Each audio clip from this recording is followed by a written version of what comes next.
You're listening to Sox in the Basement, a production of the Broadcast Basement Limited, where every show is 30 minutes of good and comes from a basement bar on the south side of Chicago. Pull up a stool, pour a cold one, and join us right now for Sox in the Basement. Heard everywhere podcasts can be found, and always at soxinthebasement.com. And welcome into Sox in the Basement. My name is Chris Lanuti, and we are ready for yet another simulated game of White Sox baseball, courtesy of MLB The Show and our sponsor, Cork and Kerry at the Park.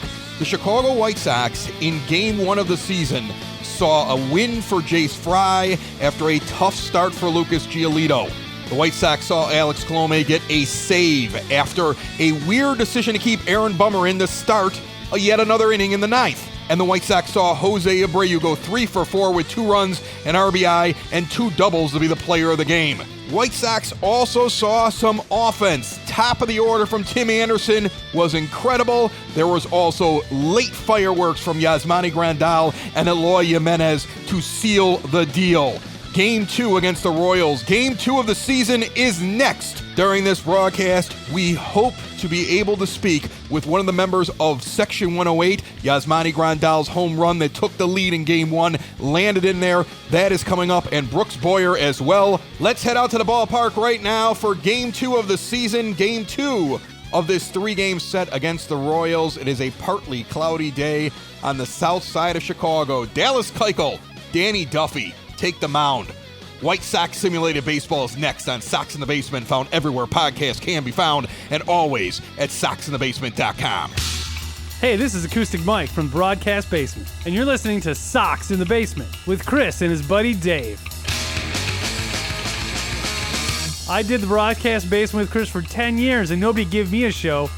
I'd leave if I had anything else to do with my life. Remember, the Broadcast Basement is available everywhere podcasts can be found and always at broadcastbasement.com.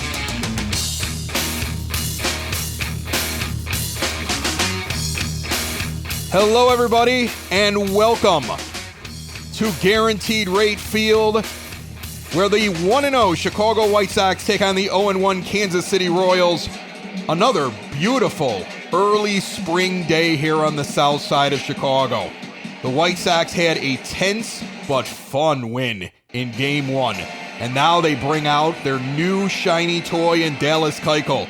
19 starts last year only, an abbreviated season, 8-8 record with a 3.75 earned run average and a whip of 1.37. But Dallas, in a full season the year before, had much better numbers. He's a former Cy Young Award winner and an All-Star. And we are ready to get underway. Sox in the Basement. Live out here for Game 2, brought to you by Cork and Kerry at the Park, and the pitch is low, but for a strike. Strike 1, and the game is underway.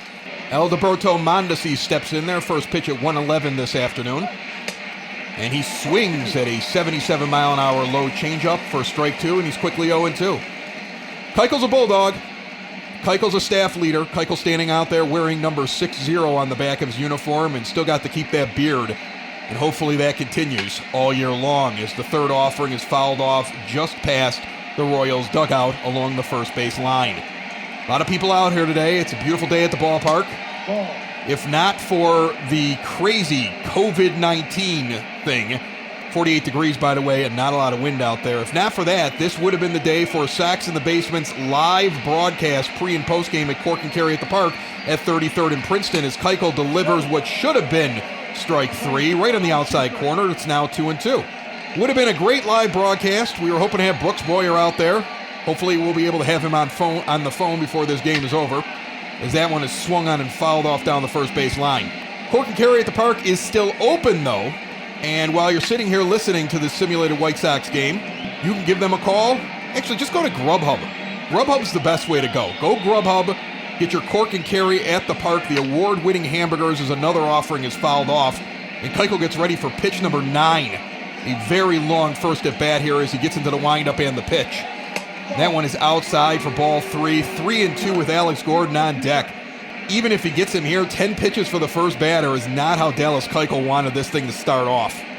Go on Grubhub. Get a burger. Get a dog. Get some wings. This one's grounded. Moncada, long throw, but he makes it look easy on the 5-3 putout, and there's one away.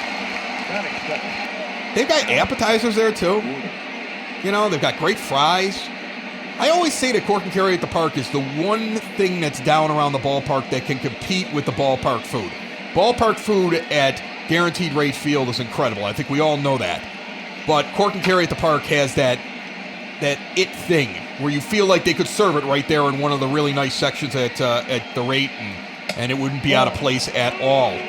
First two pitches to Gordon, a strike and then a ball. Woody Keller's behind the plate. He's got a fancy, thick, horned rim mustache behind that mask. It looks good, like a young Lionel Richie. The next offering, low outside part of the plate. It caught it 1-2 the count to Gordon. The pitch on the way. He swings and chases one high and outside. A slider. And Keuchel takes down the second batter. 2 gone. So remember, go to Grubhub and get your food from Cork and Kerry while you're sitting back and you're listening to one of these Sox in the Basement simulated White Sox games this season. We are doing every White Sox game that is necessary to bring you the feel of Major League Baseball during this time. We got a lot of really nice compliments on the first game. I want to say thank you very much. I appreciate that. We've got some great guests. We're going to try to keep bringing people on during the games. I've been in talks with James Fox from Future Sox, who's all over what's going on with the MLB draft. We're going to have him on here in the next couple of days to talk. Keuchel 1-1 right now to Whit Merrifield. Throws one in the dirt. 84-mile-an-hour cut fastball that did not find anything near the plate. And he is 2-1 to Merrifield, the pitch on the way. That one is high and outside, and now 3-1 to Merrifield with Jorge Soler on the on-deck circle. And it's official, the game wrap-ups and recaps will be covered by our friends over at Sox on 35th. Visit them for post-game analysis after every game, soxon35th.com. He walked him, the last 2 pitches, it seemed like he's nibbling, and he's hoping he'll chase, because he got Gordon to chase on something like that, but not everybody is going to give up their whole strike zone and chase.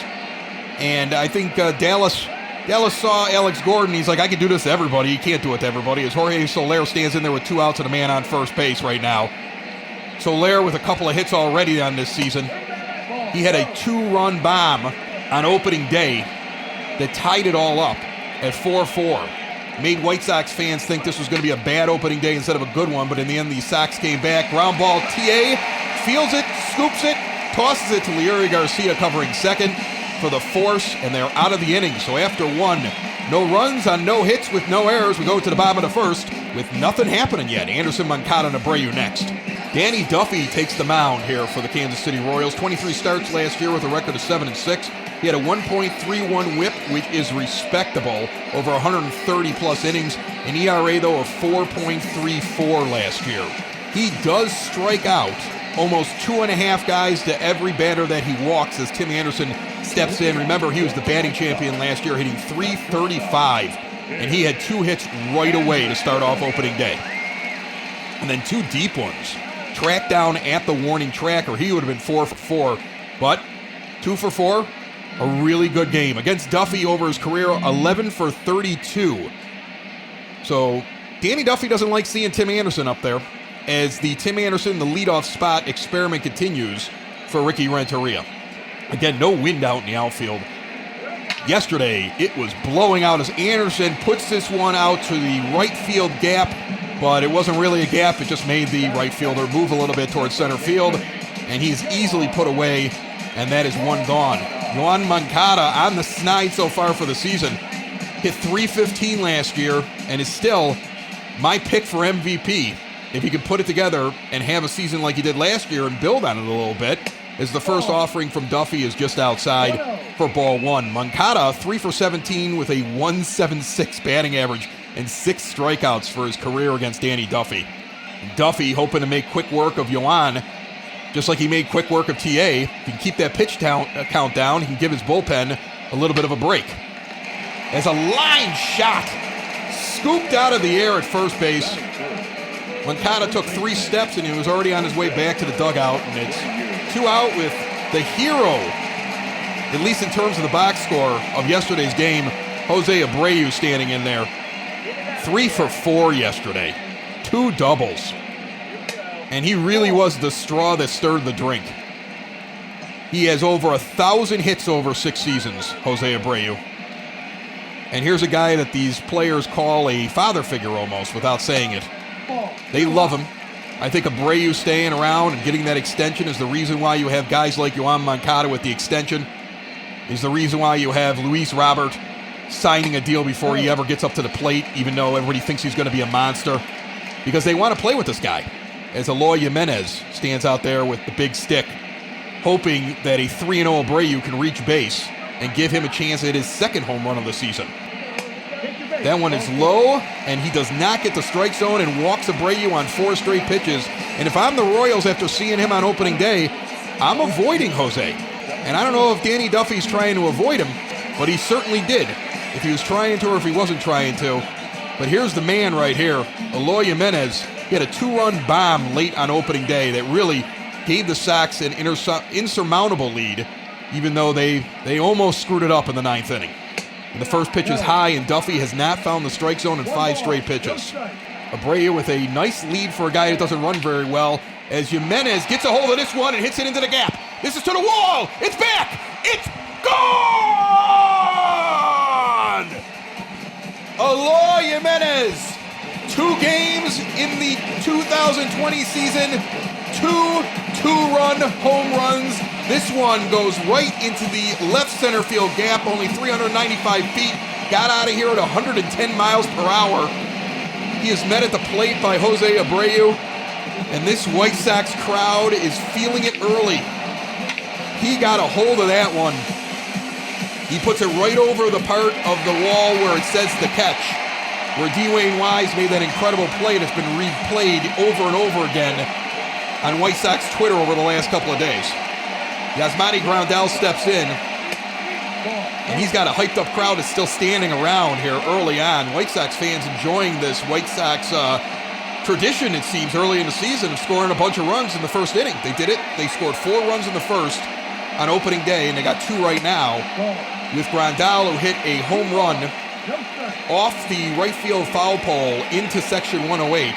And we will be talking with My Sox Summer, one of the original 108ers, coming up later on this broadcast, as he gives this one a little bit of a ride in the right. And that's a snow cone grab out in front of the right fielder for out number 3. Eloy Jimenez gives one a ride right over the catch, written there on the left center field wall. A scrum for the ball as it bounces all over the place. And the White Sox lead 2-0 going into the top of the second. Hunter Dozier steps in. He had 26 home runs in 2019. And Dallas Keuchel does not want to repeat what Lucas Giolito did on opening day and struggle after his team went out there and did something. You know, Dozier's had 7 at-bats against Keuchel in his career, and he's 0 for 7. The pitch. And he's quickly 0-2, fouling that one off down the right field line. Keuchel with the pitch on the way. That would have been strike 3, and to fight that one off, another foul ball down the right field line. I'm going to tell you what I'm drinking after this pitch. This one is looped over the head of Abreu. The shift was on, so Mazara's on his horse and right. He's going to try for second to throw in just underneath the tag. That was a bang-bang play at second base. And if the shift is not on, and the Sox gave up several runs on opening day due to the shift. And again, we have a shift on Dozier, and the Royals break that shift up by putting something where they're not at. He put it where they ain't. And now we got a runner on second, and Keuchel brings this pitch for ball 1 to Salvador Perez. This is exactly what happened in the second inning on opening day. Sox got a lead. Dozier beats the shift. Perez comes up with an opportunity to get a hit. He did get a hit in the second inning of the game 2 days ago. Quick shout out to Open Outcry Brewing. I am trying their Opening Bell 9.5 ABV. It's an old ale. Very tasty. It is the beer that's up in the booth for this game. I have a crawler because I can order beer from them and they'll come and drop it off at my house. And how do you turn that down? As this one is ripped. Moncada scoops it quick, looks back, the runner at second base, and he was out by 40 feet? I think some third baseman let that one through in between the shortstop and the third baseman. He just timed that perfectly. He just sucked that up like a vacuum. The runner stands on second, and there's one out. But the very next pitch is a base hit, and now the ball is thrown over the cutoff man, and the runner is going to come around and score. What was that? Nomar Mazara, on a simple hit in front of him, decides he's going to throw the ball home, and at the last second decides he's going to throw the ball and change and throw it to Keuchel, who's standing in front of home, and have him cut it off, and he, like, half his body was throwing to home, half his body was throwing to Keuchel, and instead the ball goes all the way to the backstop, and now you have a run-in on sloppy play, and instead of first and third, you got a run-in with a runner on second, and it's 2-1 White Sox, with Ryan O'Hearn up at the plate. That was a terrible play. That was the kind of play I'd pull a Little Leaguer out of the game for. O'Hearn was an eighth round pick in the 2014 MLB draft, and has worked his way into the starting lineup here for the Kansas City Royals. And he's 1-2 against Keuchel right now. 2-1 score. Keuchel's coming with pitch number 34 here, with 1 out in the second inning, and a runner on second, and a 1-run lead. And that is fouled off down the third base line. That's a brutal error by Mazara. You just have to hit the cutoff man. That's a slider outside. He chased it. That's a strikeout for Keuchel, his second of the game. And now there's 2 outs and a man on second. And this is what you need veteran presence for. He's got to pick up his right fielder that gave up a run. He gave up 2 hits, but he didn't give up the run. I'm going to wait and see what the official score says, but I don't think that's an earned run. So we're going to wait and see here at the end of the inning. As Keuchel gets in the chop into Abreu on the 1 hop, he steps on first, and the White Sox are out of the inning. So 1 run comes across. It was scored an error. That's an unearned run. It's 2-1 midway through the second. White Sox. Edwin Encarnacion, or Encarnacion if you're nasty, steps in as Danny Duffy has a completely different type of pitch count going for him than Dallas Keuchel. The man is still in the low teens. He is down 2-1, but he has been quick as he works up there at the plate. First pitch is ball 1. The second pitch on the way here. That is a strike down the middle taken by Encarnacion, who is sporting very sporty white sunglasses today, white-rimmed sunglasses underneath the batting helmet, and the shin guard on his left shin. Right-handed hitter, that makes a lot of sense. Low changeup taken for a ball, it's 2-1. Edwin got on base yesterday, and he had that great play. I keep saying yesterday, on opening day 2 days ago. He had that great base running play where he takes the extra base and goes home and beats the tag, when I didn't think he had a chance, and he showed surprising speed, as that was a home run rip, but it goes foul deep down the line in left field. 2-2. The pitch. That one is chopped back behind the plate. Ball boy runs back and gets that, and we're going to reset. But he got underneath that tag, and that's why they had 4 runs in that first inning instead of 3, and that's a big difference. As he swings at one coming up and in on him, and it gets over the bat, and he glares back over at Duffy with a smile on his face. And he knows he got fooled, as Duffy sits him down with a strikeout, and that's 1 out. Cincinnati leading the St. Louis Cardinals 1-0 right now early on in their game. Moustakas with a solo shot. As Nomar Mazara, he check swings, but it doesn't matter if he went around or not because it was right down the middle. You know, when you're up here at the plate at this point, after you gave up a run, and it's entirely on your shoulders, you want to make up for it. He did do well yesterday, had a timely hit and drove in runs. Drove in 2, actually. This time, though, he's going to fly out to short left field on the second pitch of his at-bat, and Luis Robert, who is 0 on opening day, steps in the 8th spot in the lineup. Duffy making quick work of White Sox hitting, even when he's giving up runs. If he keeps up this pace, he could go deep into the game. And we saw how the Royals didn't want to use their bullpen very much on opening day, even though they had a day off the next day, which didn't make a lot of sense. It may have been their downfall. So I would expect Duffy to go deep here, as that one's outside. 1-1. Duffy sets and comes to the plate. That one is low, taken by Robert. 2-1. Duffy, wasting no time, gets back in there, checks the sign and delivers. And that one is chopped over the shortstop's head and into left field, and Luis Robert has his first major league base hit. And they are going to keep that ball, toss it into the White Sox dugout. A single off of Danny Duffy, who I think I called Dennis Duffy twice so far in this game, because I had a friend back in high school. His name was Dennis Duffy, so it happens. I'm not Jason Benetti. What do you want from me? Ed Farmer would do it. You know he would. Nice hit there. Quick chop right in front of the plate, and then just popped up way too high for anybody. Nobody could jump up high enough to get that ball, and it goes into left field. A nice, easy single. And Leury Garcia steps in. Meanwhile, Southpaw seems to be trying to start the wave, and that is going to anger the folks in Section 108, that's for sure. The pitch. That one is high, but in the strike zone for strike one. Leury was 0 for on opening day. Ricky Renteria going with the same lineup that he had on opening day. Leury in the 9-hole again, playing second base. Had a big error in the 9th inning, and luckily the Sox were able to overcome it. As this one is ripped foul, and he's quickly 0-2. Got some nice interviews lined up. Some people to talk to later on today in this broadcast. Is Leury with a soft pop-up in the right field. That's a can of corn, and the inning is over. We'll talk about those interviews and more coming up. The White Sox lead at 2-1. Top of the third here at Guaranteed Rate Field, and I always say his name wrong, Adalberto Mondesi steps in. You have to hit over 270 for me to worry about how your name is pronounced. And he only hit 263 in 2019. Hits .333 lifetime, though, against Dallas Keuchel. He's had 3 at-bats against him in his life. And that hits, no, that was not in the first inning of the game. He walked in the first inning. Cleveland leading Detroit right now, 5-3. Cameron Maybin, 2 for 3 so far in that game. As Mondesi is 0-2 right now, and Keuchel strikes him out on a 90-mile-an-hour, two-seam fastball, high and just outside the strike zone. Grandal set up in that exact spot. It was target practice. Mondesi almost spins himself around and falls right on his butt in the dirt. As Alex Gordon steps in, he's 0 for 1, and Keuchel throws his 41st pitch of the game, and that is fouled off down the third base line. You know, opening day was like a heart-in-your-throat type game at a lot of times. There's part of me that wouldn't mind a nice, calm 2-1 win, but I feel like we're going to see more here in this game, as this one is low and outside, 1-1. The pitch on the way. That's in the same spot, and the same result from the umpire, 2-1. He's not going to give that to you, Dallas.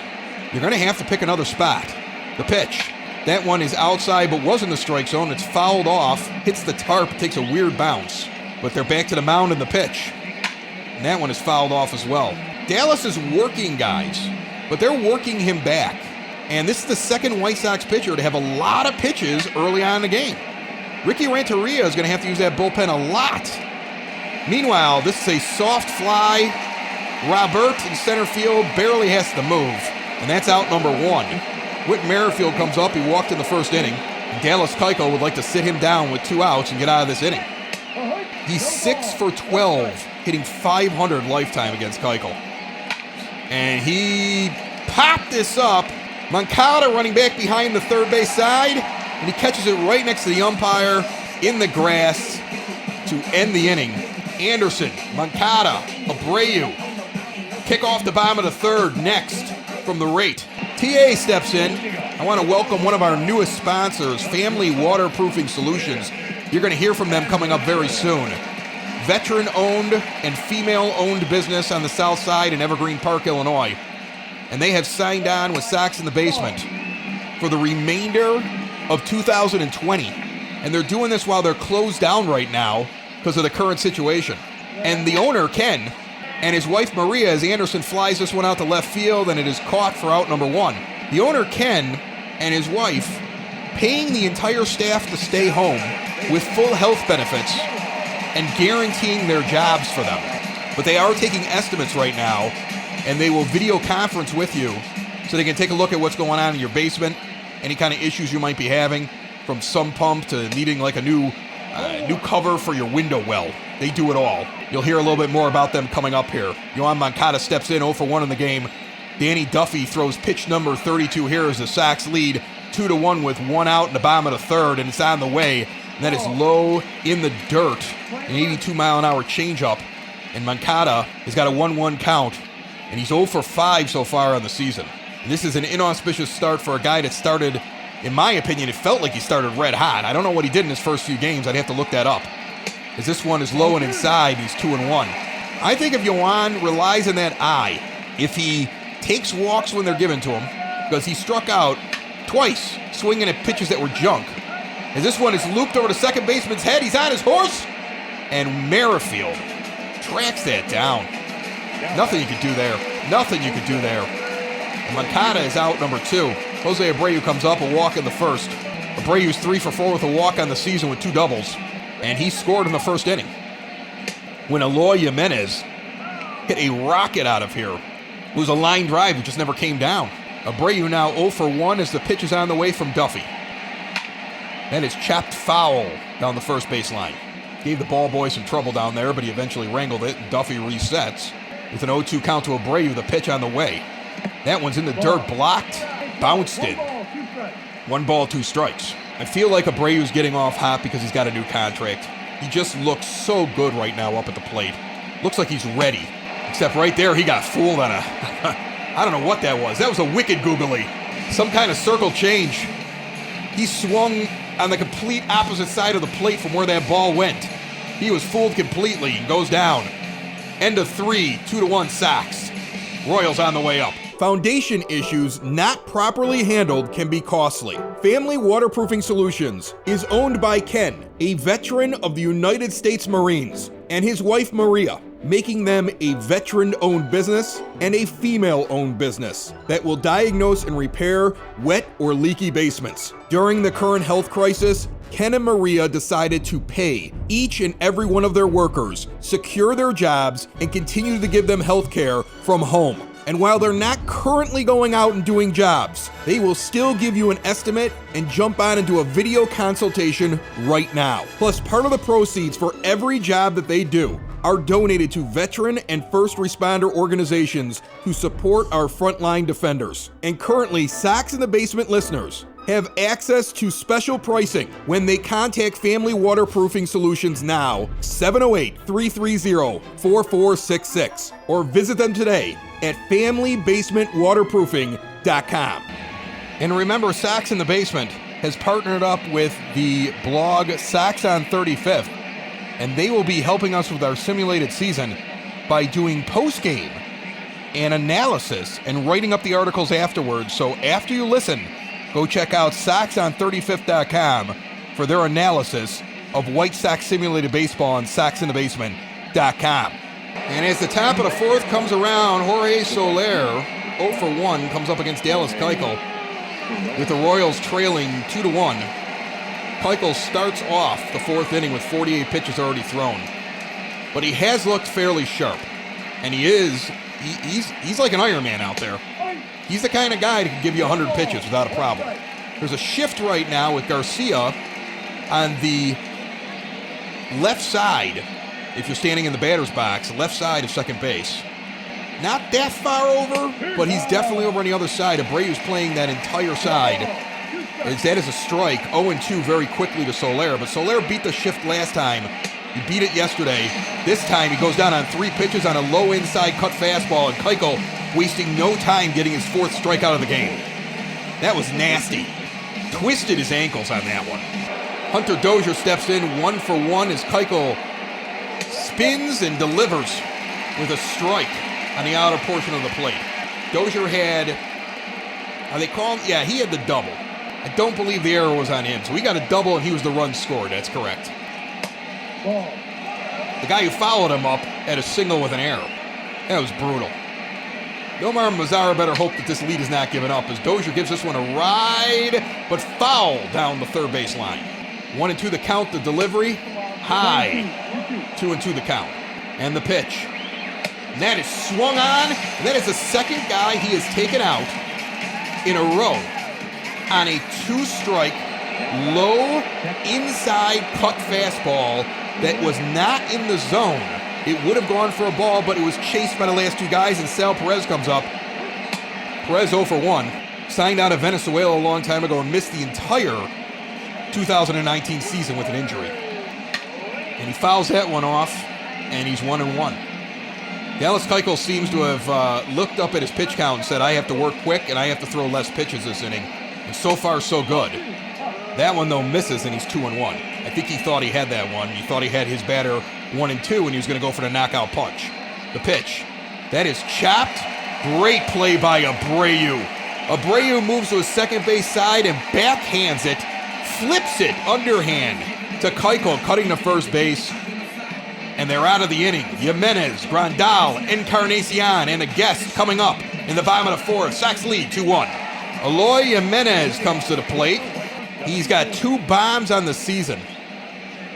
He was not the first home run of the year, though, for the White Sox. That was Yasmani Grandal, who's coming up here next. And while we watch Eloy Jimenez as he stands in there 1-0 against Danny Duffy, keep calling him Dennis. As he stands in there 1-0 against Danny Duffy, takes ball 2, he's 2-0. We have a guest on the line, pitch on the way. That one's outside ball 3, and this is perfect timing because Grandal's on deck and he's about to get up here one way or another. My Sox Summer, one of the original threesome from the 108. Section 108 is a cult classic out here at the ballpark, and their guys are out there all the time partying down in the right field corner in the first section that's in fair territory, right along the pole, and Grandal hit a go-ahead home run on opening day as Jimenez walks on 4 straight pitches and goes to first base, and Grandal comes up, and Grandal hit one off the foul pole that landed in Section 108. My Sox Summer on the line right now. How are you, my friend? What happened when that ball bounces off the foul pole and ends up in there in the 6th inning? What happened, my friend? Chris, it's the bottom of the 6th, and Yasmani is up. And honestly, in the 108, we got our heads on a swivel looking for that beer vendor. Now, we're 3 deep, but like the Boy Scouts, we got to be prepared. We have to stay hydrated. So we're sort of paying attention to the game, but it's not our top priority. Aloha, Mr. Hain is talking about some dumb stat. Beefloaf is trying to argue with him. As Grandal rips one, sorry to interrupt you, Grandal rips one down the first base line. First baseman tried to tag first. O'Hearn tried to tag first and then throw it to second. And it looks like he did, actually. They're now looking at it. That is a double play. Grandal grounds out into a double play. Encarnacion fouls it off down the line, but we're already at 2 outs, so finish your story real quick, my friend. Treasy has taken his mid-game nap. No, just regular 108 stuff. A few rows below, Wally Money is drinking his 3rd pop and just shoveling salted nuts into his mouth. The section is filled with all the guys. Old Aussie Sox fan is down there talking about blooming onions and Barbie shrimp, and all of a sudden, crack! It was loud enough to wake old Treasy from his slumber, and he proceeds to start kicking over beers in slow motion. He's like a drugged silverback gorilla. I dive down to save those precious beers from their most certain death as an excited Wally Money puts down his gigantic nut bag and cuts to the aisle to track the ball that looks like it might go foul. It stays fair, and Wally trips on a half-eaten red rope and starts falling towards the ball, his arms straight out. Luckily, in his path, there is a well-endowed stepmom, and she provides a soft landing for drunk Walter's face. The ball bounces off the pole and into the hands of Beefloaf. While the ball was flying through there, he did all the minor calculations to put himself in the best place possible position to catch the home run ball. He high-fives with a 108 friend and White Sox big shot Brooks Boyer, and we get on TV doing our home run dance inspired by the late Chris Farley. Sox take the lead, and we slam an ice-cold White Sox golden ale from Goose Island to celebrate. Wait a minute, Brooks Boyer was in this section with you? He's always in this section with us, Chris. That's why he never returns your calls. My Sox Summer right there from Section 108. While you were talking, Encarnacion hits one into right field, a ground ball in between the first and second baseman. He's on. With 2 outs, we got a runner back on first base. Nomar Mazara steps in. While My Sox Summer was talking, I didn't really get to describe that play very well, but Yasmani hits a sharp hit ball that probably would have gone foul, as that ball is ripped and goes off the glove at second base, play at first, and Mazara beats it. Mazara beats it. Manager's out to talk to the umpire. They're saying he beat that throw. Umpire tells him to go away, and now he's going to go out there and talk to Danny Duffy. First and second right now. So that was chopped down the line as Roberts steps in.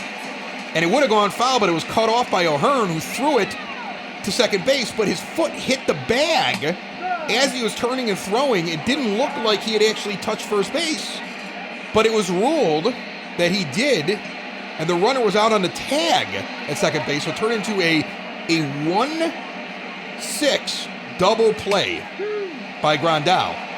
But now we have 2 on after that bobble at second base. First and second, Roberts up there, 0-2 already. Let's see what he does to pitch on the way. That swung on and belted deep. He flips the bat. He starts the trot. That one is gone over the White Sox bullpen. And Luis Robert 449 feet. With his first Major League home run, a 3-run jack.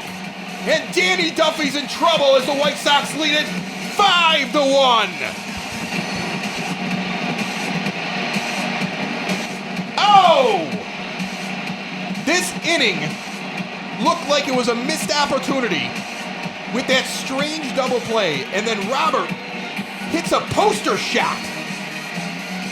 He buried that thing. That went off the bottom of the kids' deck. That was insane. And he hit it and just watched it. And they're giving him the silent treatment now in the dugout, and they get up and they give him a hug. His first Major League hit, and now he hits a 3-run home run. And Luis Robert has arrived. And may the league be warned as Leury Garcia quickly flies out to left field on the first pitch. And that is the end of the inning, but not before. Number 88 just buries one. The Sox lead after 4, 5-1. Top of the fifth, Dallas Keuchel in there. 60 pitches thrown so far over 4 innings. Maikel Franco, 1 for 1 with a single in the second. He ended up on second base after the Mazara error. But Luis Robert has picked him up with that 3-run home run, and with a 4-run lead, I don't think you're going to be sitting around blaming Mazara if you lose this game. Franco, remember, was expected to be a stud. He was a high-end guy. People thought he could be like the man, like a 30, 40 home run guy, 35 home run guy. I remember in fantasy baseball circles, people talked about him a lot, like get him now, as he's 0-2 right now and fouling off his third pitch. And Keuchel with the pitch on the way. But only 100 home runs over 6 seasons at this point. And he's no longer with the team that used to value him so much in Philadelphia. 1-2 to count after that ball, the pitch on the way. That one's chopped foul down the first base line. Ryan O'Hearn is on deck. Dallas Keuchel, you kind of want to see him go 6 innings, but if he does, he's going to probably have to throw close to 100 pitches. And that White Sox bullpen is going to have to come out again. But I don't think you're going to complain if they do what they did in the first game of the year. And if Keuchel continues to hold this lead. He hasn't had a bad inning. He just has had to do a lot of work to get to where he's at right now. And we're not used to him. I'm not used to him. You're not used to him. Maybe this is how he works. This one is looped into left center field. It's going to drop in the gap and get to the wall. Robert on his horse, the runner, is going to walk into second base. That ball gets by the cutoff man. Moncada has to come out. Moncada has to come out and cut it down, and Keuchel is not covering third base. And the runner walks over to third. So Robert throws that ball in, and somehow it's missed by Anderson coming in. And Moncada has to leave third to go grab it on the dirt where the shortstop would normally be standing. And because of that, it was like Little League. Runner could just keep going because there's nobody standing on third base. He got the third before Keuchel could get over there and cover because he's not expecting Moncada. That was a routine play. So that is the second time in this game that a White Sox outfielder has not been able to hit the cutoff man. Tom Hanks right now would be screaming at them when they came into the dugout a la A League of Their Own. As that ball's outside, and now Keuchel is quickly 3-0 against the bottom part of the order with a man on third and no outs. The Royals got their 1 run because of an error. Otherwise, it wouldn't have happened. And now you got a guy on third that should be standing on second base as Keuchel walks, and that's a frustrating walk. That's a frustrating walk. You walk the 8-hitter in the lineup. Now Brett Phillips is up. Guy hit 138 last year. It doesn't look like he's improved in the offseason. It's like pitching to the pitcher in the opening day against him. You got to go after him. But Keuchel throws this one outside, and this will be his 75th pitch on the way in the top of the 5th inning with runners on first and third protecting a 4-run lead. Again, an error started to get the wheels to come off here in this inning, but he rears back and fires a 90-mile-an-hour two-seam fastball right down the middle that Phillips can't catch up to, and that's what you have to do to this guy. He's the 9-hitter for a reason. He's hitting under 200 for his career for a reason. And again, he throws a high 80s two-seam fastball down the middle that he can't catch up to. This is a AAA hitter. You have to attack him because you're going to the top of the order after this guy, and you still have no outs with 2 men on. The pitch on the way. That is chopped foul. Nobody up in the bullpen yet. With a 4-run lead, I think Ricky Renteria wants to see what Dallas does here. But I think if somebody gets on and there's a hit, there's going to be somebody warming up. But he goes to that. I'm telling you, that's his knockout pitch, at least today. The tailing away slider. He's throwing left, and that thing tails off to his right side. And it's been inside on some batters, it's been outside on other batters, but he has used that as his strikeout pitch, as his death pitch, at least 4 times in this game today. Mondesi steps in with 1 out, first and third, and fouls it off down the first base line. This is Keuchel's inning right now, unless it starts to fall apart. Nobody moving in the bullpen. If you didn't hear opening day, remember it's on demand. Go back and listen to it on Sox in the Basement. Available everywhere podcasts can be found, and always at SoxInTheBasement.com. Middle of the game, there was a very interesting interview with a minor league pitching instructor, formerly with the Pittsburgh Pirates, who's known Don Cooper for 20 years, who talked about Cooper's change to analytics and what he learned in the offseason and the conversations that he had with Coop, because our guest, Eric Minshall, is an analytics guy. That's how he approaches pitching right now. And he had long conversations with Coop, who also talked about how the bullpen can be a proving ground and where guys go and learn if they're not ready to be starters yet. It's a very interesting interview and soundbite on the opening day broadcast. 1-2 the count, first and third, Keuchel the pitch. That is low and chopped to second, double play ball. Leury, Anderson, Abreu, and the White Sox are out of the inning, and Keuchel pumps his fist and walks into the dugout at the end of the top of the 5th, going into the bottom of the 5th. 5-1 White Sox, Tim Anderson will lead it off. The Royals have 2 guys going in the bullpen right now, including the losing pitcher from opening day, Hahn, as TA steps in 0 for 2. TA right now is 2 for 6 on the season. He had 2 hits to lead off the season. 0 for 4 since then. The man loves to hit against the Royals. You hope he's not pressing a little bit, as he's 1-0, and takes one right down the middle that he never flinches at, and it's 1-1. You know, Danny Duffy's given up 5 runs, but Danny Duffy hasn't thrown a lot of pitches. And if he has a good inning, I don't know if they'll bring in a relief pitcher right now. Those relief pitchers are there to make sure this game does not get out of hand. The question is, will the White Sox bring anybody in the 6th, or will they wait to see how Keuchel does and give him the 6th inning? I would like to see them give him the 6th inning. Nobody warming up right now as Anderson chases one low out of the zone and strikes out. That's the 3rd strikeout of the game for Duffy, and he takes a seat. The Yankees leading the Baltimore Orioles 2-0 here in the 2nd inning. Not here, but there in Baltimore. The White Sox up 5-1 here as Yoan Moncada, 0 for 6 on the season, steps up. And that one goes off the shin guard of Sal Perez. He missed it complete with his glove. It bounced off the shin guard, almost killed a bat boy. 1-0 the count. Moncada needs to figure it out. You want a guy to get a hit or 2 in the opening series, or otherwise he's going to start pressing, as he doesn't even offer at a pitch that is right down the middle and just slightly low from the center of the strike box, or the strike zone. And then he swings at garbage, and he's quickly 1-2. He had 2 strikeouts yesterday and looks ugly right now in the number 2 spot. The pitch. And he swings at junk again, inside at his knees, that looked like it was going to hit him. And as he's falling out of the batter's box away from it, he makes some half-hearted swing. I mean, that's what my daughter used to do when she was in there learning how to hit for the first time after they took away the tee in T-ball. That was brutal. 2 outs. Moncada does not look good. He has another game like this, Ricky Renteria may have to, give him a day off, because it seems like he came in here for the opening series wanting to build on what he did last year, and he's doing the exact opposite. Jose Abreu in there right now, 1-0 the count. He's 0 for 1 with a walk in this game, as Duffy brings pitch number 61, and it's high and inside for ball 2. Over 6 seasons, 179 career home runs for Jose Abreu. He was a rock yesterday in the lineup, and he's made Danny Duffy nervous all day long as he swings and misses, and it's 2-1. Duffy pitched around him in all of his at-bats. He doesn't want to give him anything after the performance on opening day. Abreu misses at that one, he's 2-2. The circle change gave him trouble. It was the strikeout pitch when he was up the first time, and he missed it terribly there, and now Duffy with a burner. Low and inside fastball. Not in the strike zone, Abreu makes an ugly swing, and the Royals out of the inning. 5-1 White Sox.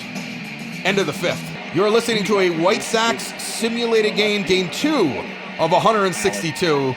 White Sox Royals. Sox are 1-0 on the season. Royals 0-1. Sox lead this game 5-1, and it's all brought to you by Cork and Carry at the Park at 33rd and Princeton. Remember, Cork and Carry at the Park is our proud sponsor as Alex Gordon steps in. 5 for 20 on his career against Dallas Keuchel, and Keuchel's 0-1 on him already, and he gets him 0-2 immediately here. Nobody moving in the bullpen as Keuchel is bringing pitch number 86 right now. And that one is fouled on the first base line. Slobberknocker in Cleveland. It's now 7-5 Indians over the Detroit Tigers. Ramirez is 3 for 4 with a 3-run bomb. As that one's high and inside, and it's 1-2. Cork and Carry at the Park and get their food. They have delicious food. Incredible award-winning burgers. And they are available on Grubhub. As Gordon swings at an ugly low and inside pitch, he looks foolish. Keuchel sits him down, and there's 1 out in the 6th inning for Dallas Keuchel. And I would think Dallas pitches the 6th, and we turn it over to the White Sox bullpen. Although Ricky might let him start the 7th, but have somebody ready to go. It'll be interesting to see what he does here. Whit Merrifield steps in as Keuchel brings pitch number 89. That one's low for ball 1. Like I've said before, Cork and Carry at the Park, if you're looking for ballpark food, and I'm not talking the ballpark food like when you and I were a kid and we were at Old Comiskey, and all you had were kosher dogs and those little personal pan pizzas. Wasn't it Connie's? Connie's had the personal pan pizzas theirs, right? Or did they get Connie's later? Something makes me think that they just had like some weird pizza place I never heard of, and then they went to the Connie's and it was like the upgrade. As Merrifield's 2-1, Keuchel with the pitch. Inside, swing and a miss. 2-2 the count. And Keuchel tries to finish off Whit Merrifield here with pitch number 93 in the 6th. And that is chopped. And Jose Abreu picks it up, steps on first, and Whit Merrifield goes down for 2 outs. And Jorge Soler comes up with a strikeout and a ground out in this game. He's 0 for 2. Dallas Keuchel would love to finish off the 6th and end his day out there on the mound because he's going to be somewhere around 100 pitches. And turn this over to the White Sox bullpen, the pitch on the way. So go on Grubhub and get yourself some incredible Cork and Carry at the Park food. And support them now so that they're around when life returns to normal. Because it is going to get back to normal one day. We are going to get through this. And for now, you can sit down, you can listen to these games, and you can eat Cork and Carry at the Park food and drink yourself a beer or 2 or 12, and you'll get through it. I'm cruising along on the beer I have up here. This 32-ounce Crowler that I have. 2-1 the count, the pitch on the way to Soler. Swung on and missed, 2-2. And he keeps going back to that low inside slider. That is his wicked pitch of the day. The pitch, outside trying to see if he would chase on a 2-seamer, high and outside, 3-2 the count. Pitch number 99 for Keuchel right here. Swung on, ground out, TA across the field, easy out to Abreu, and the White Sox are out of the inning. After 6, a quality start for Dallas Keuchel. He's likely done. The Sox lead 5-1. Jesse Hahn will come in for the Kansas City Royals now. He had a rough time. They kept him in 1 inning too long on opening day. And he gave up a bomb to this young man, Eloy Jimenez, who already has a 2-run home run. As this young man steps in, he already has a 2-run bomb in this game. He had a 2-run bomb against Hahn. And that's Eloy Jimenez. At this rate, he'll have 162 home runs this year. You know? He'll have 162 home runs this year. It's incredible. He'll have over, 320 RBIs. Guy's going to have oh my God, that is hit deep. Way back in the gap. That is gone. 415 feet to the gap, a no-doubter. Eloy Jimenez. Yeah, there's a guy who's having a good time. Man, and there's a lot of Royals fans here for Game 2 in the crowd. You see a lot of blue. They got a lot of tickets on the secondary market. They travel well, and it's opening weekend. And they're disgusted. I saw one guy throw his beer down on the ground. I don't care how much you're losing by, you don't throw your beer on the ground. Eloy was already slugging 1,600 before that one. And Hahn is going to have nightmares about Eloy Jimenez. He is going to toss and turn in his hotel room tonight. Because Eloy owns him. He's got 2 at-bats against Jesse Hahn for the Royals, and he's got 2 home runs against him. Do the Royals hate Jesse Hahn? Do they send him in there just so Eloy Jimenez can hit home runs against him and make him look foolish? As Yasmani Grandal steps in there, and Hahn is already rattled, and he's 3-0 against Grandal with Encarnacion on deck. I mean, he hits it with such authority as Grandal hits this one deep down the right field line, curving foul near the foul pole. The authority that these home runs have been hit with today, the way that they have been lifted, the bat speed, every single one of these home runs has gotten out at 110 miles an hour or more as Grandal takes 2 more strikes and strikes out looking. So Hahn fights back for being 3-0 to strike out Grandal looking. Encarnacion steps in, 244 last year, but he had an 875 OPS. His team leads 6-1 with 1 out, nobody on base. Eloy Jimenez with 2 bombs in this game. 2 just jacks. And he isn't spinning around. He isn't doing like crazy bat. I mean, Luis Robert had a bat flip when he hit his. No, he's just kind of just dropping the bat and kind of jogging around with a big smile on his face and waving at the camera afterwards, yelling, "Hi, Mom." You gotta love that guy and how he plays ball. Encarnacion is quickly 0-2. The pitch on the way from Hahn, then it's fouled off. Hahn resets in the pitch. That's low, and it's 2-2. I'm sorry, 1-2. As I get to the bottom of this 32-ounce crawler of 10% beer, I go from a Jason Benetti wannabe to a Bob Uecker, and then I turn into the guy from Major League that Bob Uecker plays. As Hahn strikes out Encarnacion on a curveball, tips the cap back to Hahn and nods his head and goes back into the dugout. That's the second time that Encarnacion has been struck out, and he tips the cap and he smiles at the pitcher. He knows when the guy gets him. Nomar Mazara steps in. He's 1 for 2. He had a hit yesterday as well. And you know, where he's at in the 7 spot, he's being productive. The only thing he's made a mistake at, he had a timely hit in game 1 of the season, and he got a nice hit here.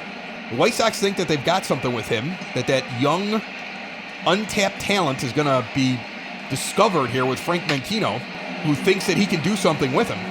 And Mazara's only mistake has been the error that caused the 1 run, but you're up 6-1, so let's let it go, okay? Because at this point, it's not on him, and the guy's up there trying as he strikes out on that pitch, and that ends the inning. So Hahn looked like he was going to collapse after the Jimenez bomb. 3-0 to Grandal, and he comes back and strikes out Grandal, strikes out Encarnacion, and strikes out Mazara. And we go to the top of the 7th, 6-1 White Sox. Are you or someone you know looking to learn how to play a musical instrument this year? Then you should be checking out Westgate Music School, 6527 West 127th Street in Palos Heights. Private music lessons for all instruments, including guitar, piano, drums, voice, bass guitar, violin, banjo, ukulele, and more. Are you a vocalist? Are you ready to play a musical instrument and looking to join a group? Westgate Music School offers group classes for rock band, a cappella vocal, and barbershop quartet. Students of all ages and ability levels will have the opportunity to perform 3 times a year in a student concert. Gift certificates for Westgate are also available. More information, call 708-586-7002 or go to westgatemusicschool.com. And Dallas Keuchel's day is over as Kelvin Herrera, who warmed up a little bit but never got into the game on opening day, he's one of the few pitchers that didn't get into the game, is going to come out here and pitch the 7th inning with a 6-run lead, or a 6-1 lead. And that's a smart move for a guy who struggled last year, and you want to build some confidence. This one is grounded to Moncada.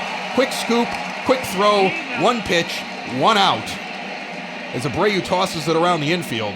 And Herrera wants things to start that way and continue that way as Sal Perez steps in, 0 for 2 with a walk today. The pitch on the way, that one's outside. 96-mile-an-hour too-soon fastball outside the strike zone, and it's 1-0. Cleveland has a final. They win 7-5 over Detroit as Herrera pitches low and inside, and it's 2-0. Boston and Toronto tied 1-1 in the 7th inning. Martinez 1 for 2 with a 2-run home run. I'm sorry, one home run. It's his 2nd home run of the year. I read that wrong. Pitch on the way, and it's 2-1. The pitch. Swung on and missed. 2-2. It was a beautiful swing, just nowhere near the ball. As Sal Perez stands in, and Kelvin Herrera tries to make 2020 much different than 2019. That was in the dirt. As Franco's on deck, and it's 3-2. The amount of different White Sox items on the fans here, from the 80s jerseys. I see a guy with a 1917 hat on. They know how to market with the alternative stuff. As this one is hit deep, Jimenez back to the track, to the wall, and then it's gone. Sal Perez lifts that one out of here 383 feet. It was a high towering ball, did not have a high exit velocity. It was only at about 100 miles an hour. He takes a slow trot around the bases, and it's 6-2 White Sox. Nobody moving in the bullpen. Ricky Renteria clearly saying, hey, Kelvin, figure it out. I would imagine if he gives up another hit or starts to look ugly out there, then you will see him have some guys backing him up in the bullpen. It looked like a pop-out.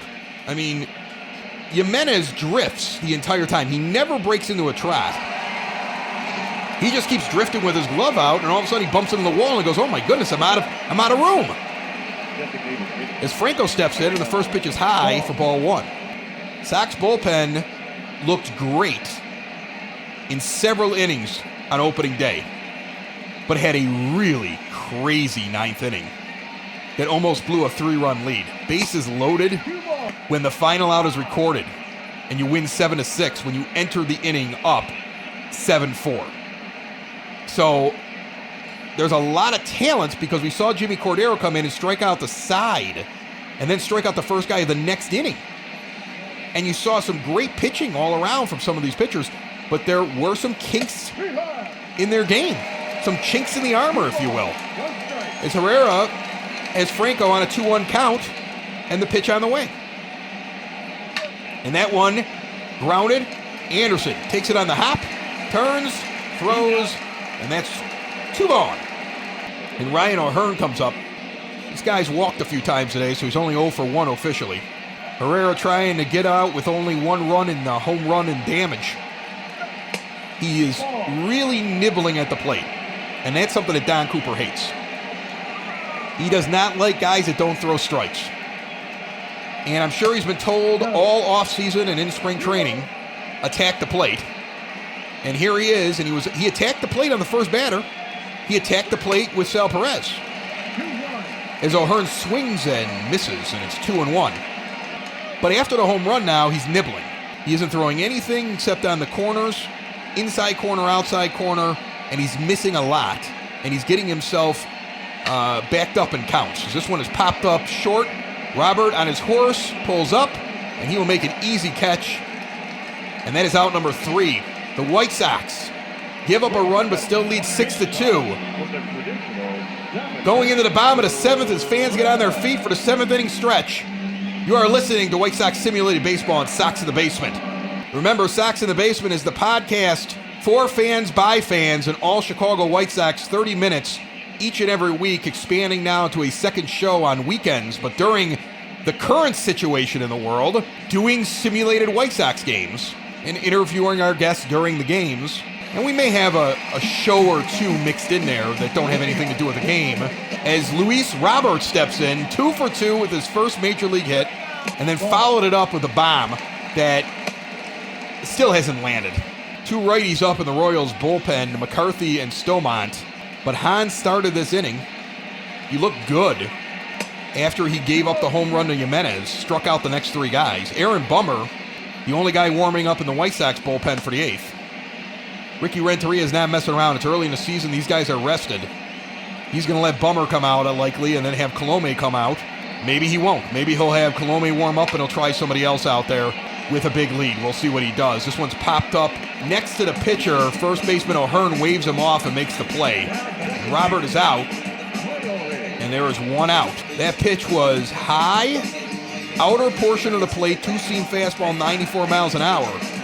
And it seemed like he was trying to yank that ball into left field, when if he went with the pitch and kind of just pushed it where it was at, he probably has a base hit in the right field, or at least has a chance of it.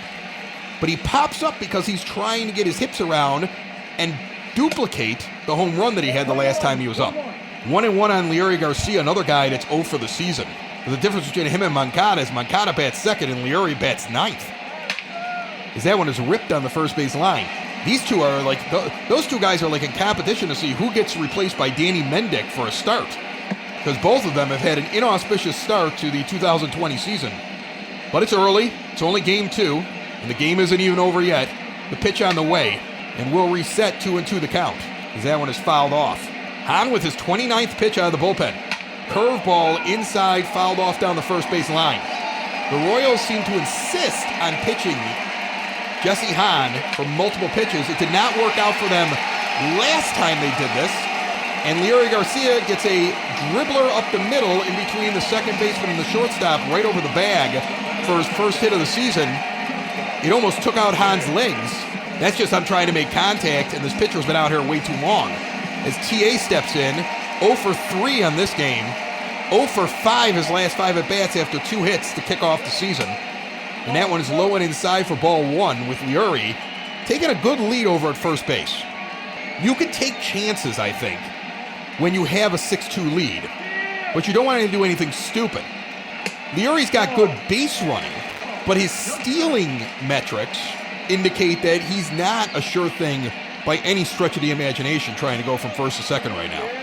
So likely, he'll just start off with some motion, which is what he did right there. On a called strike, it's 2-1 the count, but he kind of takes a couple steps and immediately gets back. You better watch out for Perez with the snap throw to first if he does that. Perez sets up on the inside portion of the plate. Anderson goes with it and puts this one right in front of the left fielder on the one hop for a base hit. Garcia into second base, and the White Sox have something going. With TA on first now, and Leury on second, and again the Royals seem to insist that for some reason Jesse Hahn is a 2-inning relief pitcher. You got 2 guys warmed up in the bullpen. I think you should make a move. As this one's inside, check swing by Moncada, still called a strike. Again, .315 with 25 home runs in 2019. 0 for 7 right now to start the season. 0 for 3 today with 2 strikeouts. And he has chased outside pitches several times early on this season and then taken called strikes in the strike zone like he just did right there, and he's 0-2. 2 on, 1 out, the pitch. And he swings at one outside the strike zone that was way in on him. He falls out. He looks ugly at the plate right now. And Ricky Renteria may need to sit this young man down and ask him why he's pressing so early in the season. Because that was ugly. That looks like Yoan Moncada from 2 years ago, not Yoan Moncada from last year. Sox fans are not going to like that as Jose Abreu steps in with 2 on and 2 outs and takes an inside fastball for a ball, and it's 1-0. He's got a walk and a run scored here. He had 33 home runs last year. He's got Garcia on second, TA leading off of first. Again with 2 outs, 6-2 in the bottom of the 7th. That pitch is inside, swung on and missed. 1-1 to count. The Royals again sticking with Hahn. They did this last time and they got burned. Will they get burned this time? Will they get lucky and be able to get out of the 7th inning without having to go into their bullpen, which is obviously shallow, and that's why they will try to make Hahn a 2-inning pitcher. As this one's high and outside of the strike zone, but Abreu swings through it and underneath it, and he's 1-2 quickly. 40 pitches out of the bullpen for Hahn. Garcia with a lead at second. Anderson leads at first. The pitch on the way. Swung on and fouled down the first base line. And they'll reset. You'd love to see Abreu just get a base hit here. Prove the Royals that they are wrong about their strategy. As this one goes off the glove of a diving third baseman. He picks it up, throws to first. Abreu beats the throw. The ball was headed to short. Mondesi was set up for the play. And his third baseman steps in front of the ball. He dives across in front of the shortstop. And Mondesi can't make the play. The ball goes off the glove, rolls 2 feet towards second. By the time it's picked up and thrown, everybody's safe, the bases are loaded, and Eloy, I like to kill the Royals, Jimenez is up at the plate. And the first pitch is taken down the middle. He's 2 for 2 today with 2 bombs, 3 RBIs, 2 runs scored. He has a home run in the first game as well. And one of those home runs of his 3 this year are against, well, it was against Hahn. Hahn's been pulled from the game, I'm sorry. Kalish has been brought in. He's a lefty. I missed that because I was so amazed by that error. Bases loaded, 0-2 the count now with the lefty against Jimenez in the pitch. That is low and outside, ball 1, and they'll reset. Jake Kalish, or Kalish, I don't know. At this point, you're meat. He's got the same number as Eloy Jimenez. It's 74 against 74 out here on the mound with the bases loaded. 1-2 the count. 2 outs, the pitch. It's outside. He doesn't want anything to do with Jimenez. He's trying to nibble. He's been lucky enough to get 2 strikes. Both of them taken, but now he does not want to throw another strike to the hottest hitter on the White Sox, maybe one of the hottest hitters in Major League Baseball through the first 72 hours. The pitch. Swung on and missed. He swung right through it. He just did not catch up to a 91-mile-an-hour fastball. He must have been looking changeup. The Royals out of the inning. Jimenez unable to capitalize, but the Sox still lead 6-2 going to the 8th. Aaron Bummer comes into the game now for the top of the 8th inning. He pitched a perfect 8th inning. Struck out all 3 of them on opening day. And then Ricky Renteria pressed his luck and got a whammy when on 2 pitches he put 2 guys on in the 9th. And when Colome came in, he had to try to clean it up. And it was a mess. 26,113 the announced attendance at this game, but it feels like there's more here. And the pitch on the way. And 2-0 the count right now. Both of them inside, called for balls. Bummer's had the day of rest. I get why he's out there. It seems like this is his role. 8th inning. And he's a lefty, pitching to a lefty to lead off the inning. This one's grounded to Garcia behind second base. He jump throws behind second, and he gets the runner Phillips by a hair. When you're a guy who's got a lifetime average under 200, like Brett Phillips, you get really upset when hits like that somehow turn out into a ground out. I think he thought he had a hit, and he stands there with his hands on his hips behind the bag and goes back into the dugout as Mondesi steps up 0-3 with 1 out. Bummer brings the pitch. And that's inside slider, ball 1. Aaron Bummer had a masterful year in 2019. It led to all of his arbitration years being picked up on, I think, what may be a deal for the White Sox. And even if it's not a deal, I think just standard arbitration, he probably would have gotten paid the same amount of money. But the Sox, the big thing for them is that one is put into the gap between left and center. It's going to roll the wall. Robert with the pickup tosses it in, but there's so much speed with Mondesi. He's standing on second before it even gets to TA. And there's a runner on second base with good speed here in a 6-2 ball game. Bummer, the big deal with his contract, and he threw it right where Grandal called it. There was nothing weird about that. He just hit a nice low pitch and lifted it into the gap. Alex Gordon steps in.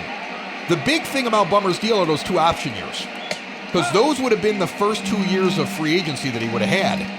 And the Sox could just not pick up the option, but instead of having to negotiate with a pitcher, they can just pick up his option for 2 years. That ball is outside. It's 1-1. The only way it works out bad for the White Sox is if Bummer becomes a flash-in-the-pan relief pitcher who stinks for the next 3 years.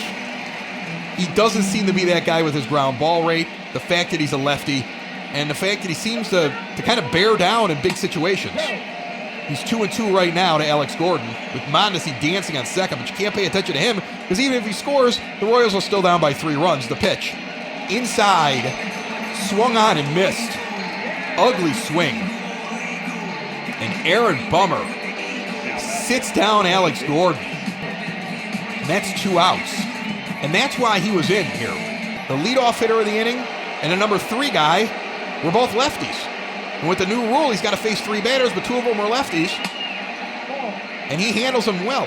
Whit Merrifield comes up, though, now. Nobody working in the bullpen, because Aaron Bummer's got to figure out, how do I pitch the righties, too? And last year, he did pitch primarily to left-handed hitting. Not that he did bad against righties, but the White Sox tended to, at time to time, to line him up and give him 2 guys that were lefties. Or have what just happened there, where he faces 2 lefties and a righty. Is that one's popped? No, it's not popped. That's carried in right field to the track in front of the Goose Island section. caught by Mazzara. At first, he came in, so I thought that was going to be a pop-out, but he misjudged it, which made me misjudge it. He goes back to the track, he makes the play, and the inning's over. So inning over, and the White Sox go to the bottom of the 8th with Yasmani Grandal 0 for 3. Get a strikeout in the 6th inning. The pitch on the way. And that one's outside for ball 1. As double barrel action going on in the White Sox bullpen right now, Alex Colome is up, and so is Evan Marshall. So clearly Renteria still hasn't decided if he's going with his closer with a 4-run lead or if he's going to have Marshall come in first and hope to save Colome in case he needs him tomorrow. Meanwhile, Grandal's up there with a 1-1 count, and Kalish is still up there pitching, the lefty. And that's inside, swung on and missed, 1-2. My father always said, you want to win series. It's not about winning every game, it's about winning series. And if the White Sox can win this game, they've already won the series before we get to Sunday's game. 2-2 count, the pitch on the way. And that one is flared into right field. On his horse, right fielder comes in. Soler makes the play. That could have very easily been taken by the second baseman, but Soler was moving. And there's one away for Edwin Encarnacion, who's 1 for 3. He's got a single and 2 tips of the cap to the pitcher. Hopefully he doesn't have to reach for his helmet after this at bat. But that's what makes this big. You want to win series, especially early. You want to protect your home, but I think most of all, you want to win the series. Yeah, you go for the sweep, but you want to win the series, and that's why there's part of me that says that if I'm managing this team, I have Colome come out here because you don't know what's going to happen on Sunday. You might lose by 4. Win the game is what I would do, you know? But again, I'm not managing this team. It's 3 pitches, 3 strikes, and Encarnacion sits down. High inside pitch. It fooled him. He swung where he thought it was going, but instead it was over his arms. Nomar Mazzara comes up with 2 outs and nobody on the bottom of the 8th. Outside corner called a strike, and he's 0-1. Folks, remember after the game, if you need some post-game treats, Cork and Carry at the Park are a proud sponsor. Located at the corner of 33rd and Princeton, but don't go there because you're not allowed to. Go on Grubhub, order some food. They got wings, they got burgers, they got dogs. They got some, man, go look at the menu. Some good stuff they've got there. They got one that's got like pulled pork on top of a burger. I mean, come on now. That's not even fair. That's why I keep my 38 jeans around for when I grow out of the 36s and get fat again. And it's worth it. Luis Robert standing on deck hoping Mazzara will give him another at bat because he's been hot today even though he was out on his last attempt. He's got a home run already in this game. 3-1 count, the pitch, and he swings through an 82-mile-an-hour slider down the middle. He's looking fastball, so he's way out in front of it. 3-2 the count. Kalish trying to finish out this inning, the pitch on the way. Outside, ball 4. Mazzara takes his base. And Adam Engel is going to come off the bench and be the first substitution of the season. He will run for Mazzara and presumably play right field here in the bottom of the 9th inning. Luis Robert comes up, and the first pitch on the way is low. 1-0 the count. Engel standing on first base. He is a threat to steal, but he's even a bigger threat if Robert gets a hit. He could score on a base hit from first base depending on where it's hit to. 2-0 to count on Luis Robert. The lefty Kalish is struggling. I can't believe they haven't replaced him the pitch. Outside ball 3. So now he's unable to find the plate with Leury Garcia standing on the on-deck circle. He did get a hit last time he was up, but you could play games and bring in a pinch hitter and then have Danny Mendick go into second base in the 9th inning if you wanted to. That's an inside strike that could have been a ball, 3-1, and Robert stands in at the plate, 6-2 lead White Sox, bottom of the 8th with 2 outs. The pitch, that one's knocked into the gap. On his horse, Soler tracks it down. If it would have fallen in, Adam Engel scores from first base, but he does not. The inning ends. We go to the top of the 9th. Who will pitch for the Sox? We find out next.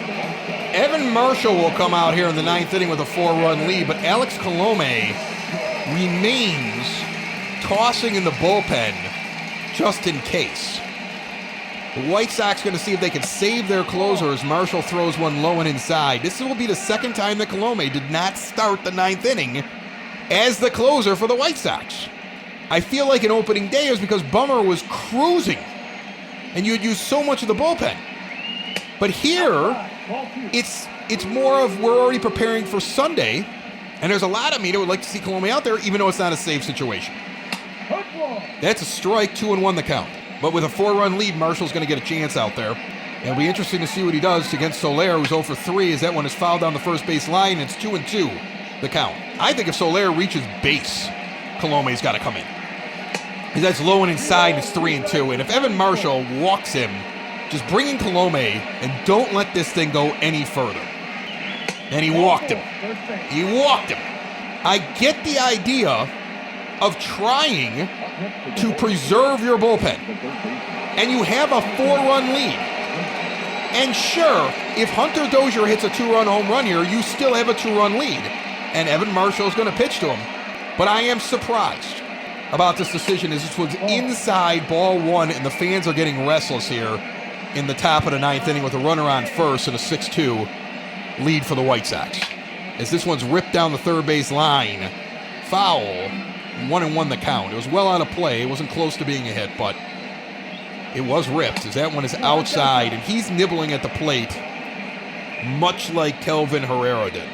And if I want to talk about guys that came out of the bullpen in these first 2 games that didn't look sharp, I would say Herrera and Marshall at least through the first 9 pitches of his 2020 season. The pitch on the way. Inside ball 3, 3-1, and I think you're going to see Colome up here coming into this game because this is just plain ugly. Let them put it in the play and let your defense make a play here at this point. The pitch popped up. No, driven deep. Way back, left field to the wall. Jimenez makes a catch on the track and tosses it in, and it's 1 out. Do you continue to play with fire with Salvador Perez? It is a 4-run lead. They are going to play with fire, and Evan Marshall will pitch to Perez. The pitch on the way. Swung on and missed right down the middle. 0-1 the count. That one looked like it was gone. It just, again, like the first home run the Royals hit earlier, and it was Sal Perez who hit it, was a high fly ball that just carried in the left field. There's no wind, so it was strange how that happened. Again, that happened here, except this time it died on the warning track. This is Chapta Garcia. He tags the runner, throws the first, double play, and the White Sox win. Leury Garcia catches the ball right next to the runner, sticks his glove out and tags him. He was so shocked that he made the tag, and he still had plenty of time to soft toss at the first. Evan Marshall holds on. Ricky Renteria was right, and the White Sox are 2-0 on the season with a 6-2 victory here at home against the Kansas City Royals. And the fireworks go off, and the fans are happy, and Dallas Keuchel's out there with his big, glorious beard. And this is how you want a season to start off. Good for you, Evan, and good for Leury Garcia. He had that error in the 9th inning and opening day that really almost cost the White Sox the entire game. And he makes a play here with pressure on. Eloy Jimenez is your player of the game, 2 for 3 with 2 home runs and 3 RBIs. Luis Robert, 2 for 4 with a home run, 3 RBIs and a run scored. Leury Garcia and Jose Abreu each went 1 for 3. Abreu had a run scored. Dallas Keuchel gets the win, 6 innings pitched, a quality start, 3 hits, 7 strikeouts, 2 walks with 1 earned run. Again, I question. Oh, no, that was the second run. I'm sorry. That was the second run. The first run was unearned. On the awful, the White Sox have to work on that. They have to work on hitting the cutoff man. There should be cutoff man practice before the game tomorrow on Sunday. A great game by the White Sox. Danny Duffy takes the loss. The Sox are 2-0 early on here in the season, and White Sox fans are happy. Folks, thanks for listening to Sox in the Basement. Our simulated season rolls on tomorrow, Sunday, as we conclude this series, Sox Royals, to see what the White Sox do. Dylan Cease will be on the mound. remember to support our sponsors, Family Waterproofing Solutions, and also Cork and Carry at the Park. My name is Chris Lanuti. For my partner, Dave, who's sitting at home right now and sad that he can't join us, but we're going to get him in here soon. And for all those that joined us, my apologies to Brooks Boyer. We didn't have time for him today. We'll try to get to him tomorrow. This has been White Sox Simulated Baseball. The Sox win 6-2. And it's found everywhere podcasts can be found, and always at SoxInTheBasement.com. Bye-bye, everybody. Sox in the basement. Sox in the basement. Sox in the basement. Sox in the Basement. Heard everywhere podcasts can be found, and always on SoxInTheBasement.com.